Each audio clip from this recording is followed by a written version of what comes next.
नमस्कार दोस्तों, मैं अंशुल जैन आप सभी का अंशुल जैन ऑनलाइन क्लासेस में एक बार फिर से स्वागत करता हूं। सबसे पहले तो मैं आप लोगों से माफ़ी मांगना चाहता हूं। बहुत दिन हो गए थे, वीडियो नहीं डल पाया था, कुछ परेशानियां थी जिसके चक्कर में वीडियो नहीं आ पा रहा था। लेकिन अब आप लोग टेंशन मत लीजिएगा, अब लगातार आप लोगों को वीडियो मिलते रहेंगे। तो हम लोग ग्रंथियाँ पढ़ रहे थे, ग्रंथियों में मतलब हार्मोन्स पढ़ रहे थे, हार्मोन्स के अंदर ग्रंथियाँ पढ़ रहे थे, जिसमें हम लोगों ने क्या थायराइड ग्रंथि कवर कर ली थी। ठीक है, आज हम लोग पैराथायराइड ग्रंथि देखेंगे और इससे स्रावित होने वाले हार्मोन्स, इससे होने वाले रोग, वो सभी चीज़ों को हम लोग देखेंगे। ठीक है, तो इसके पहले हमारा इसके ऊपर एक वीडियो आ चुका है, सॉरी 2 वीडियो आ चुके हैं, जिसमें एक में बेसिक बताया था और एक में मैंने थायराइड ग्रंथि कवर किया था। दोनों वीडियोस के लिंक मैं आप लोगों को डिस्क्रिप्शन में दे देता हूँ। और अगर चाहें तो ऊपर एक आई बटन है, ठीक है, ऊपर आई बटन है, उसमें आप क्लिक कर लीजिएगा तो आपको सब वीडियोस मिल जाएंगे। तो अभी जो हमारे चैनल से नए जुड़े हैं, कृपया हमारे चैनल को सब्सक्राइब कर लीजिएगा और बेल आइकन पर क्लिक कर दीजिएगा, जिससे आने वाली वीडियोस के नोटिफिकेशन आपको मिलते रहेंगे। वीडियो अच्छा लगेगा तो एक बार लाइक ज़रूर कीजिएगा। ठीक है, तो चलिए आज हम लोग बढ़ते हैं आगे और देखते हैं पैराथायराइड ग्रंथि। पैराथायराइड ग्रंथि जो होती है वो हमारे में शरीर में जो होती है 2 जोड़ी पाई जाती है। ठीक है, 2 जोड़ी पैराथायराइड ग्रंथियाँ पाई जाती है। ठीक, अब इसके आगे जो हम लोगों को इसमें ज़्यादा जानने की ज़रूरत नहीं है, इसके डायरेक्ट हम लोग हार्मोन्स देखते हैं, जहाँ से हम लोगों के क्वेश्चन बनते हैं। ठीक है, अब इससे 2 प्रकार के हार्मोन आते हैं, एक आता है पैराथ हार्मोन, दूसरा होता है कैल्सिटोनिन। ठीक, आप लोगों को पहले मैंने आप लोगों को बता दिया था थायराइड ग्रंथि में एक होता है T4, एक होता है T3 और दूसरा होता है थायरोकैल्सिटोनिन। ठीक है, अब जो यहाँ पे है कैल्सिटोनिन बस नाम है इसका, एक चीज़ याद रख लीजिएगा, दोनों अलग अलग होते हैं। ठीक है, जो पहला वाला भी आप लोगों को दिखा देता हूँ, देखिए पहले वाले में थायरोकैल्सिटोनिन जुड़ा था, मतलब थायरो मतलब थायराइड ग्रंथि, यहाँ पे कुछ नहीं जुड़ा है, मतलब ये किससे रिलेटेड है, पैराथायराइड ग्रंथि से रिलेटेड है, आप लोगों को याद रखना है। और दूसरा होता है पैराथ हार्मोन, जो पैराथ हार्मोन होता है। ठीक है, पैराथ हार्मोन जो हार्मोन होता है उसी को हम लोग बोलते हैं कॉलिप हार्मोन। कॉलिप हार्मोन क्यों बोलते हैं, क्योंकि कॉलिप नाम के एक साइंटिस्ट थे जिन्होंने इसकी खोज की थी, इसलिए इसका नाम कॉलिप हार्मोन भी पड़ गया था। ठीक, दोनों नाम आप लोगों को याद रखना है, क्योंकि एग्जाम में किसी भी नाम से क्वेश्चन आ सकते हैं।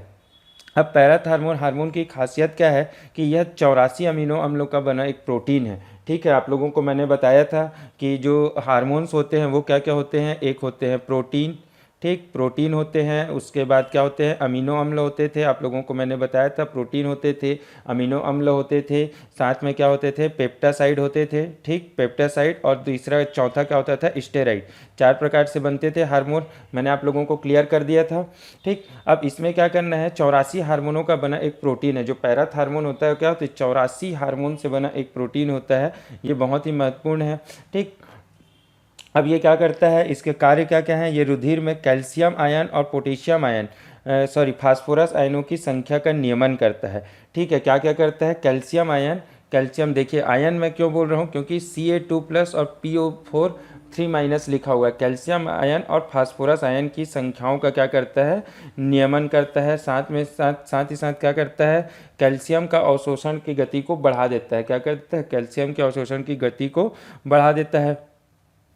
ठीक, अब जो इसमें मोस्ट इंपॉर्टेंट है वो है तीसरा नंबर का, अपने को सिर्फ एग्जाम ओरिएंटेड पढ़ना है। ठीक है, हम लोगों को इधर उधर नहीं भागना है, एग्जाम में जो क्वेश्चन आते हैं, जैसे क्वेश्चन आ सकते हैं वहीं से अपने को चलना है। तो इसमें जो तीसरा होता है वो बहुत महत्वपूर्ण है, यह अस्थियों में आवश्यकता से अधिक कैल्शियम, वसा और फास्फेट की मात्रा को निकालकर रुधिर में पहुंचा देता है।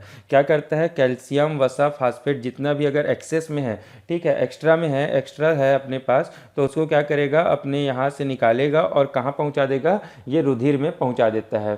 ठीक है, अब आगे देखते हैं हम लोग, इसके आगे है अल्पस्रावन। इससे मतलब जो अब देखते हैं इसके कार्य हो गए थे, कैल्शियम और क्या कर रहा था, कैल्शियम आयन और फास्फोरस आयन। ठीक है, फास्फोरस आयन इन दोनों का क्या करता था, ये नियमन करता था। दूसरा चीज़ हम लोगों ने क्या देखा था अभी, कि कैल्शियम, वसा, आयन ये सब जो मिलते हैं एक्स्ट्रा मात्रा में, उसको रुधिर में ले जाता है।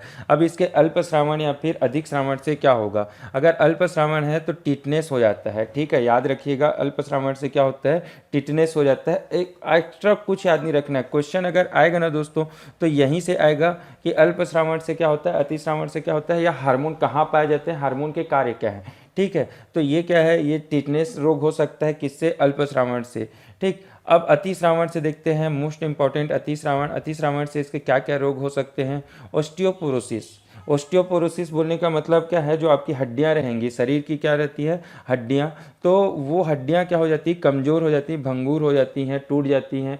तो ये सभी चीज़ें क्या होती हैं। तो उससे क्या हो सकता है, अगर ज़्यादा हो जाता है ये, तो ऑस्टियोपोरोसिस हो सकता है।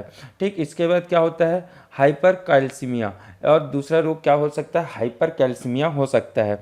ठीक, इससे क्या होगा, भूख कम लगेगी, आप पतले हो जाएंगे, सिर दर्द होगा, बहुत सारी चीज़ें हाइपर कैल्शियम में होती हैं। तो अपने को सिर्फ नाम याद रखना है और बाकी कुछ याद नहीं रखना है, क्योंकि क्वेश्चन डायरेक्ट पूछेगा हाइपर कैल्शियम किसके कारण होता है, ऑस्टियोपोरोसिस किसके कारण होता है। तो आप लोगों को याद रखना है कि किसके कारण से होता है, पैराथार्मोन के अतिश्रावण से होता है। अब क्या होता है, गुर्दे की पथरी हो जाती है। अब गुर्दे की पथरी किससे होता है, आप लोगों को याद होगा, पथरी होता है किससे, कैल्शियम ऑक्जेलेट से।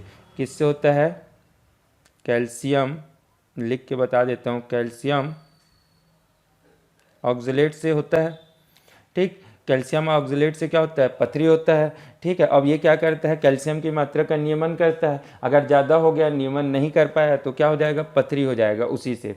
ठीक, अब आता है कैल्सीटोनिन। कैल्सीटोनिन का जो काम है जस्ट इसका अपोजिट है, किसका, पैराथार्मोन का अपोजिट काम इसका है, कैल्सीटोनिन का। ये क्या करता है, यह हार्मोन पैराथार्मोन के ठीक विपरीत कार्य करता है।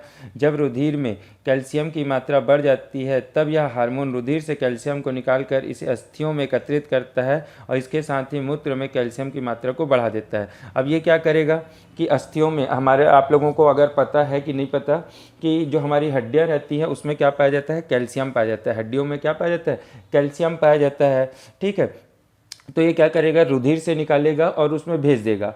ठीक है, अब एक्सेस हो जाएगा तो और क्या करेगा, उसको हमारे जो मूत्र है उसमें क्या करेगा, यूरिन में उसकी मात्रा को बढ़ा देगा, जिससे यूरिन के जरिए क्या होगा, यूरिन से क्या होगा, वो निकल जाएगा बाहर, हमारे शरीर के बाहर कैल्शियम एक्सेस वाला जो है वो निकल जाएगा। तो ये क्या हो गया, कैल्सीटोनिन के कार्य हो गए।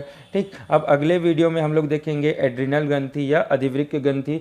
तब तक के लिए इस वीडियो को और पिछले वीडियोज़ को देख के आप लोग एक काम कीजिएगा, रिवाइज कर लीजिएगा, अपने नोट्स तैयार कर लीजिएगा। जैसे जैसे मैं बता रहा हूँ, हार्मोन से बाहर, इसके बाहर क्वेश्चन नहीं आएंगे जो मैं पढ़ा रहा हूँ। ठीक है, तो हमारे साथ बने रहिएगा। तब तक के लिए थैंक यू सो मच।